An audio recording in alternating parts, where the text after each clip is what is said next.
돌림자는 할 수 없었지만 이름 맨 나중에 녹자를 집어넣었어요. 사슴 녹자. 그래서 사슴처럼 잘 자라고 사람에게 사랑받는 그런 인물이 되라는 의미를 그곳에 담았습니다. 말하자면 가장 좋은 이름을 지어서 말하자면 좋은 뜻이 담겨지고 부르기 어렵지 않고 흔한 이름이 아니면서도 친근감이 있는 품이 있는 이름, 그것을 지으려고 사람들이 많이 애들을 씁니다. 얼마 전에 저는 어린 학생들과 함께 학교에서 한 5년 동안 보낸 일이 있어요. 학생들이 한결같이 좋아하는 게 뭔가 하면 자기의 이름을 불러주는 겁니다. 이렇게 지나가는 학생의 이름을 불러주면 얼마나 좋아하는지 몰라요. 그래서 저는 아침마다 출근해서 학생들의 전교생의 이 이름을 앞에 펴놓고 이렇게 얼굴을 대변하면서 이름을 외우도록 전교생 외우도록 애를 많이 썼던 그런 기억이 있습니다.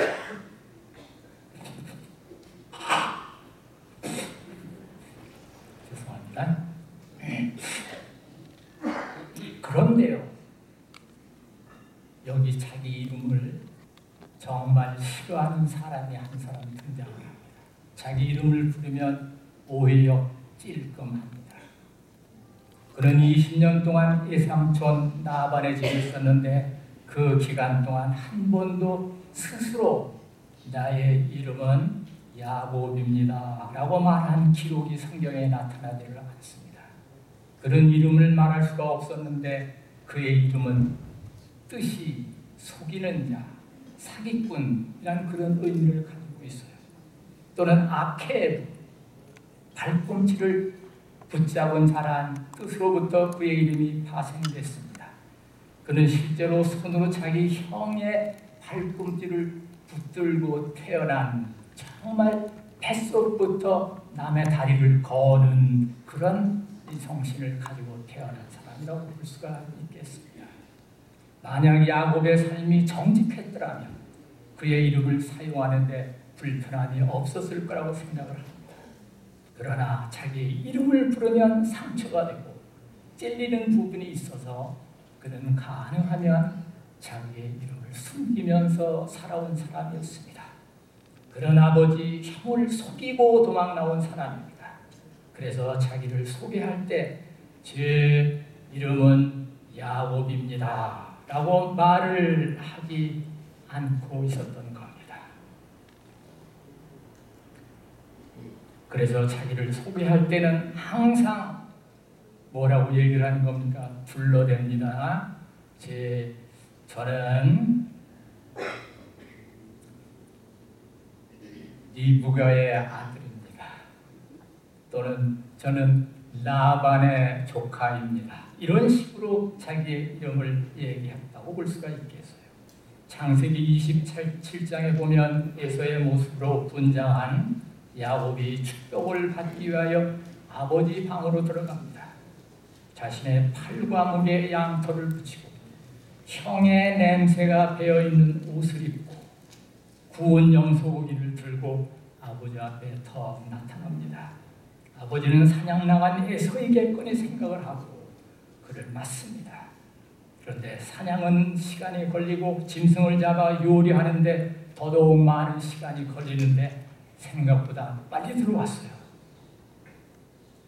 그래서 아버지는 내가 누구냐라고 묻습니다.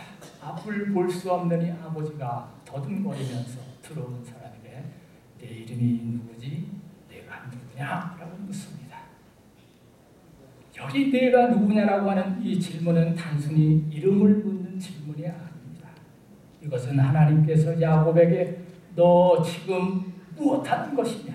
무슨 짓 하고 있지? 자기의 정체성을 숨기고 가면을 쓰고 무엇을 하고 있느냐 이 말을 하고 계시는 겁니다. 우리는 때때로 내 모습을 숨기고 연기할 때가 참 많이 있습니다. 오늘 저는 우리 모두가 그동안 해온 모든 연기를 접고 하나님 앞에 나의 정체를 밝히는, 나의 실체를 밝히는 그런 시간이 됐으면 좋겠습니다. 야곱이 도망을 쳐서 바단 아람으로 갑니다. 그리고 마침내 외삼촌의 동네에 도착을 합니다. 서울에서 제주도쯤 되는 거리를 걸어왔어요. 연애 시내는 아무것도 가진 것 없이 외롭고 발병이 난 채로 나그네로 도착을 했다라고 말씀을 합니다. 그리고 그 한 우물가에서 그는 나헬을 만나게 됩니다. 나헬이 누굽니까? 후에게 사랑한 아내가 된 사람이 아닙니까? 그는 외삼촌의 딸이었었어요. 그런데 야곱이 자기를 소개하는 이야기가 성경에 이렇게 기록되어 있습니다. 창세기 29장 12절에 나헬에게 자기가 그 아비의 생질이요 리브가의 아들 됨을 구하였더니라고 말합니다. 내 이름은 야곱이요 라고 말했는데 그는 그렇게 할 수가 없었습니다. 그러면 자기의 본색이 드러나는 수치를 감당할 수 없었기 때문이었습니다. 그는 20년 동안 자기의 이름을 스스로 사용하지 않았습니다. 그것은 고의적인 것임에 틀림이 없습니다. 하나님께서 야곱에게 매우 중요한 복을 준비하고 계시는데 그가 자신의 이름을 인정하고 받아들이기까지는 그 축복의 보따리를 풀 수가 없으셨던 겁니다. 하나님께서는 야곱이 하나님과의 진정한 삶, 자기 자신을 찾을 때까지 준비하신 복을 홀도하고 계셨습니다. 그래서 그가 진정한 자신의 모습을 찾도록 하나님께서 계획하십니다. 어느덧 20년이란 세월이 흘렀습니다. 그동안 많은 변화가 있었어요. 4명의 아내가 생겼고 자손이 불어났으며 하나님의 보호 아래 상당한 재산도 생겼습니다. 그런데 이삼촌 라반의 집의 분위기가 심상치 않습니다.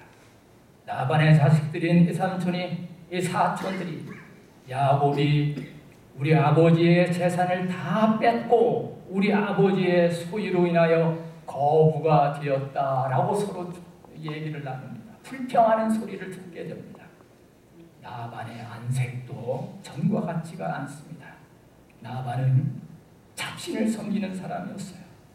그는 교활하기 짝이 없는 사람이었습니다. 그는 야곱의 결혼 상대자를 첫날 밤에 바꿔치기 한 정말 치사한 사람이었어요. 품삯을 놓고 10번이나 야곱을 속였습니다.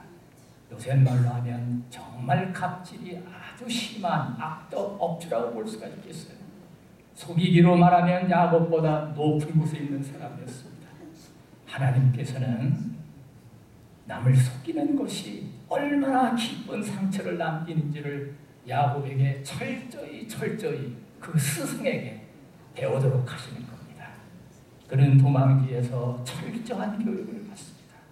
라반의 집에서 20년간의 교육이 끝날 즈음이 되었습니다. 더 이상 라반의 집에 머물 수 없는 형편이 되어갑니다. 분위기가 시시각각 야곱을 지어옵니다. 라반은 점점 교활해지고 가혹해집니다. 라반은 야곱이 쉽게 집으로 돌아갈 수 없는 상황을 잘 알고 있었기 때문에 정말 마음껏 그를 놓고 갑질을 합니다. 부잣집 아들 야곱이 교활하고 가혹하기 짝이 없는 친척집에서 마치 노예처럼 혹사를 당하고 있는 겁니다. 창세기 31장 40절에 있는 말씀을 보면은 내가 이와 같이 낮에는 더위를 무릅쓰고 밤에는 추위를 당하며 눈붙일 겨를도 없이 지내었나이다 라고 말을 합니다. 구주와 선지자에 있는 말씀을 보면은 야곱이 에서 나기를 두려워하지 않았다라면 오래전에 그의 교활한 친척을 떠났을 것이다 라고 기록되어 있어요. 그는 훨씬 먼저 자기의 집으로 떠날 수도 있었었는데 왜 못 가요? 자기 형 때문에 돌아가지를 못하고 있었던 겁니다. 이제 그는 라반의 아들들이 자신의 재산을 그들의 소유처럼 넘겨다 보고 있는 것을 봤습니다. 폭력으로라도 그것을 빼앗을지도 모르는 위험에 처해져 있었어요.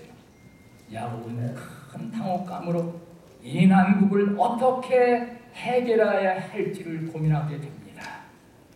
야곱이 당황합니다. 지금 야곱은 딸린 식구들이 한두 사람이 아닙니다. 혼자라면 후를 털고 아무데로 떠날 수가 있어요. 그럴 테지만은 이러지도 저러지도 못할 막다른 상황에 놓여져 있습니다. 머물 수도 없고 떠날 수도 없는 상황입니다. 이때 야곱은 배달의 사다리에서 나타나셨던 하나님의 약속을 기억하고 그리고 배달의 약속을 의지하면서 하나님께 기도를 드립니다. 하나님, 제가 어떻게 해야 하겠습니까? 도저히 고향으로는 갈 수가 없습니다. 성격이 불덩어리 같은 형이 칼을 갈고 있습니다. 그렇다고 더 이상 이곳에도 머물 수가 없습니다. 나번의 집에서는 정말 숨이 막힙니다. 언제 무슨 일이 일어날지 폭탄을 안고 사는 기분입니다. 하나님, 어떻게 해야 합니까? 여러분, 사실 이런 상황은 야곱에게만 있는 것이 아닙니다. 여기 당황하고 있는 야곱은 이곳에 앉아 계신 여러분과 저일 수가 있습니다. 여기 우리 모두는 집 떠나 객지에 있는 사람들이죠. 아무리 정을 주고 관심을 보이고 죽도록 충성을 해도 고향의 품이 그립고 엄마의 품과 같지가 않습니다. 뭔가 모르게 어색하고 양떼가 풍성하고 가족들이 늘어난다 하더라도 이상하게 낯설기만 한 곳이 이곳입니다. 우리도 야곱처럼 낮의 더위와 밤의 추위를 무릅쓰고 밤낮 그동안 일을 해왔습니다. 야곱의 삶, 그것은 우리의 삶입니다. 야곱은 하나님께 상황을 말씀드립니다. 야곱은 은혜스러운 베델의 약속을 생각하고 자기의 사정을 하나님께 아뢰며 그분의 지시를 구하였다. 꿈에 그의 기도가 응답되었다. 내 조상의 땅, 내 족속에게로 돌아가라. 내가 너와 함께 있으리라. 오늘 아침에 드린 말씀이죠. 하나님께서는 끝까지 야곱과 함께 있기를 원하시는 거였습니다. 야곱은 떠나기로 결심합니다. 여러 가지 불리한 상황이 예상되었지만 어느 날 라반이 출타한 틈을 타서 계획대로 몰래, 성경에 그렇게 아주 몰래 도망을 쳤습니다. 20년 전에 집을 떠날 때도 쫓기듯이 몰래 도망쳐서 나왔었는데 이번에도 똑같은 상황이 벌어진 겁니다. 야곱이 만든 상황이죠. 하나님께서 떠나라고 하셨다면 모든 상황을 주님께 맡기고 순리대로 택했어야 되는데 아직도 그의 이름은 야곱인 겁니다. 그는 태어난 척합니다. 별일 없는 척합니다. 그러다가 주인이 없는 틈을 타서 몰래 서둘러서 약삭빠르게 도망을 칩니다. 잠언 3장 5절 6절에 있는 말씀. 너는 마음을 다하여 여호와를 의지하고 내 명철을 의지하지 말라. 너는 범사에 그를 인정하라. 그리하면 내 길을 지도하시리라. 범사에 모든 일을 할 때 하나님을 기억하고 주님을 기억하고 그를 인정하고 그의 지시를 따르는 것이 잠언의 교훈이라고 볼 수가 있습니다. 야곱은 민첩하고 총명했어요. 그래서 그에게 어떤 상황이 벌어지면 자기의 머리를 요리조리 굴렸어요. 이번에도 하나님의 지시가 있었음에도 불구하고 탈출 방법은 자기 방법을 택하는 것이었습니다. 결과로 큰 소동이 일어납니다. 주께서 말씀하셨어요. 매 순간을 하나님께서 지시하시는 대로 가라. 몰래 탈출하는 것, 그것은 하나님의 방법이 아닙니다. 여호와의 손을 붙들고 떠나야 하는 겁니다. 마치 구름 기둥과 불 기둥을 따라가던 이스라엘처럼 하나님께서 지시하는 그 방법대로 매 순간을 주님을 인정하면서 따라가야 하는 것입니다. 여행에서 돌아온 라반이 야곱의 도주 사실을 알았을 때를 한번 상상해 보십시오. 맹렬한 분노, 풀과 같은 적개심, 강한 일꾼들을 대동하고 질풍처럼 야곱을 추적합니다. 이때 라반은 참 좋은 기회가 왔어요. 야곱의 재산을 다 몰수해야 될 순간이 온 겁니다. 좋은 기회인 겁니다. 그래서 절호의 기회를 놓쳐서는 안 됐어요. 그래서 도망자들은 마침내 큰 위기에 처해지게 되는 겁니다. 그런데요, 여기 이런 말씀이 있습니다. 라반이 그의 적개심을 실천에 옮기지 않은 것은 하나님께서 친히 당신의 종을 보호하시기 위하여 중재하신 까닭이다. 보지와 선지자 3권 190페이지입니다. 질풍같이 추적하던 라반이 막상 야곱을 따라잡았을 때는 힘이 빠지고 풀이 죽어 있어요. 라반이 말을 합니다. 너를 해할 능력이 내 손에 있지만 너의 아버지 하나님이 너는 삼과 야곱에게 선악간의 말하지 말라 하셨느니라. 하나님께서 개입하셨던 겁니다. 우리가 부족하여 비록 깨를 그릇 때문에